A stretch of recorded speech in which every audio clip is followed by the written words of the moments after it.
দেখুন, আমার কাছে কেন যেন মনে হয় আমাদের প্রধান উপদেষ্টা ডক্টর মোহাম্মদ ইউনূস তিনি এনসিপি দেখে বাঘের মতন ভয় পায়। দেখেন, ওই যে গ্রামের ভাষায় একটা কথা বলে, বিয়ের বাসর রাত্রেই বিড়াল মারতে হয়, আর যদি বিড়াল না মারতে পারে তাহলে সারা জীবন মায়ের খেতে হয়। তো আমাদের প্রধান উপদেষ্টা ডক্টর মোহাম্মদ ইউনূস তিনি প্রথম দিনে বিড়াল মারা তো দূরের কথায়, তিনি যে বক্তব্য দিয়েছে সেই বক্তব্য দেওয়ার পর ওনার আর কোনো ব্যক্তিত্ব থাকে না। তিনি তার প্রথম বক্তব্যে বলেছেন ছাত্ররা নাকি ওনার নিয়োগকর্তা। তো ছাত্ররা যেহেতু নিয়োগকর্তা, তাহলে তাদের কথাই ওনাদের অনুসরণ করে চলতে হবে। আর যদি অনুসরণ করে না চলেন তাহলে ক্ষমতাচ্যুত হতে হবে, আর ক্ষমতাচ্যুত হলেই তো বোঝেন কি হতে পারে।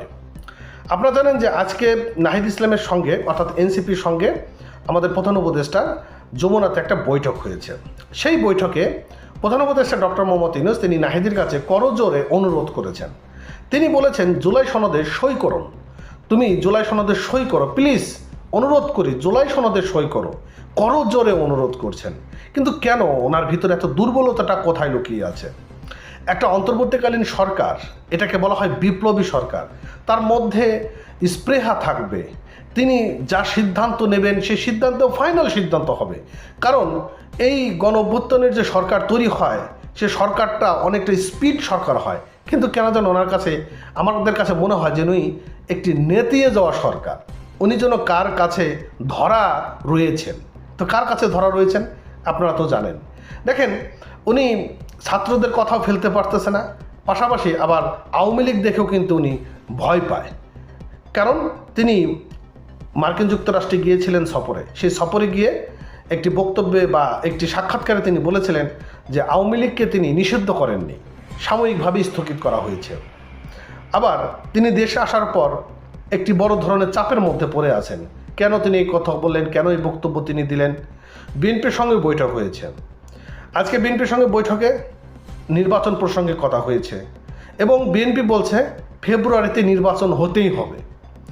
আর নাহিদ ইসলাম তিনি আজকে এনসিপির যিনি আহ্বায়ক নাহিদ ইসলাম, তিনি প্রধান উপদেষ্টা ডক্টর মোহাম্মদ ইউনূসের সঙ্গে বসেছেন, কথাবার্তাও হয়েছে এবং প্রধান উপদেষ্টা ডক্টর মোহাম্মদ ইউনূস তিনি নাহিদের কাছে করজোরে অনুরোধ করেছেন যে জুলাই সনদে সই করার জন্য। কিন্তু নাহিদ ইসলাম অন্য কথা বলছেন, নাহিদ ইসলাম বিষয়টা পাত্তাই দিচ্ছে না।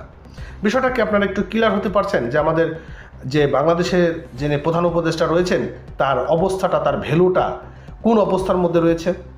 আমি যদি যুগান্তর পত্রিকা থেকে একটু পড়ে আপনাদেরকে শোনাই তাহলে আপনারা বিষয়টা একটু পরিষ্কার হয়ে যাবেন।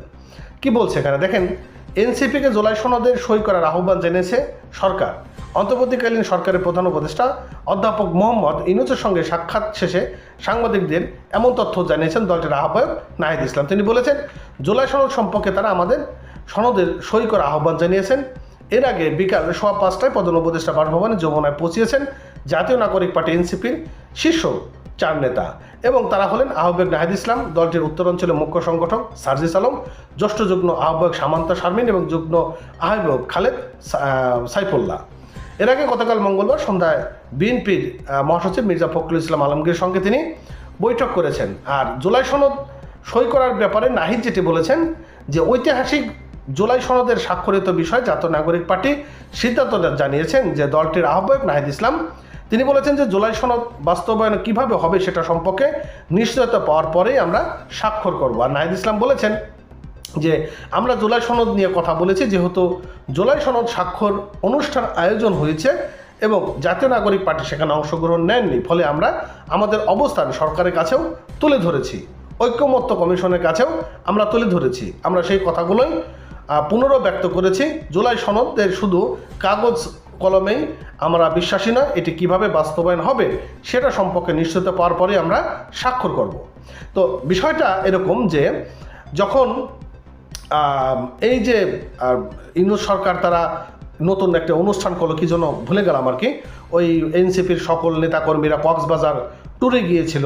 তো ওই সময় দেখেন তারাও কিন্তু সেই অনুষ্ঠানে উপস্থিত ছিলেন না, আবার জুলাই স্বাক্ষর অনুষ্ঠানেও এনসিপি উপস্থিত ছিলেন না। তো আমার কাছে কেন যেন মনে হয় যে ডক্টর মোহাম্মদ ইউনূসকে এরা কোনো পাত্তাই দিচ্ছে না, একদমই পাত্তাই দিচ্ছে না। আর এটা ডক্টর মোহাম্মদ ইউনূসের একটা সবথেকে বড় ব্যর্থতা, কারণ তিনি বাসর রাতে বিড়াল মারতে পারে নাই, তিনি বাসর রাতেই ভুল করে ফেলছেন। যাই হোক, ভালো থাকেন। নতুন হয়ে থাকলে আমাদের চ্যানেলটি সাবস্ক্রাইব করে রাখবেন। ধন্যবাদ এতক্ষণ সঙ্গে থাকার জন্য।